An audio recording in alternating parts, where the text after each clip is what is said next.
Kita ke sorotan lain, saudara. Hari ini Gubernur Jawa Tengah sekaligus bakal calon Presiden PDI Perjuangan Ganjar Pranowo melakukan safari politik di Gresik, Jawa Timur. Selain menyapa warga Gresik, Ganjar juga meresmikan posko relawan Ganjar.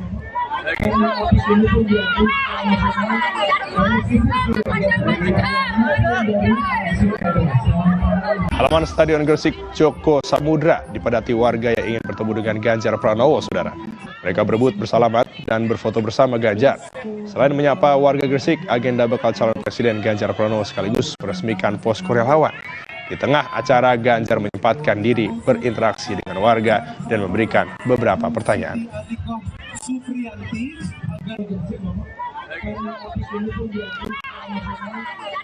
Nantinya pengen kerja apa? Sebenarnya pengen kuliah, tapi politik bisa lihat Ya kuliah aja, nggak apa-apa. barangkali Senin bisa nanti. Bisa. Tapi pernah daftar kuliah nggak? Belum, alasannya memang Biar kuliah orang daftar itu. Oke, nasi kerawu apa, Risa? nasi kau itu nasi khas Gresik.